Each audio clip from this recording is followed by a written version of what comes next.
ब्रह्मज्ञानी संत श्री आशाराम जी बापू ने गुरुकुलों की स्थापना की थी ताकि विद्यार्थियों को किताबी ज्ञान के साथ साथ आध्यात्मिक और पारंपरिक ज्ञान भी प्राप्त हो सके। इन गुरुकुलों से पढ़कर निकले विद्यार्थी हर क्षेत्र में अपनी कुशाग्र बुद्धि और अथक कार्य क्षमता से अपने कार्यों में खूब सफलता पाते हैं। आइए जानते हैं इन विद्यार्थियों और माता पिता का अनुभव। हरिओम, मेरा नाम जय है।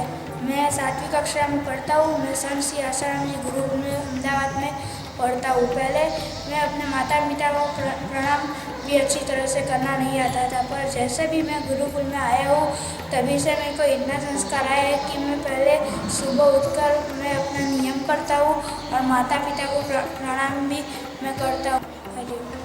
हरिओम, मारो बाबू है अहींया 1.5 वर्षथी भणे छे गुरुकुलमां, पण मने एटलुं सरस एना विषे हूँ कहेवा मागुं छुं।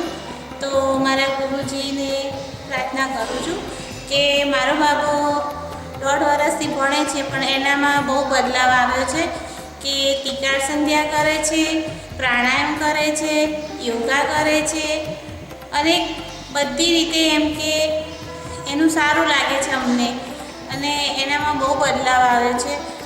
દિયરનો બી છોકરો છે તો એ પણ છ મહિનાથી અહીંયા ભણે છે, પણ એનામાંથી એટલો બધો ફરક આવ્યો છે કે બાપુની કૃપા છે એમ। હરિઓમ।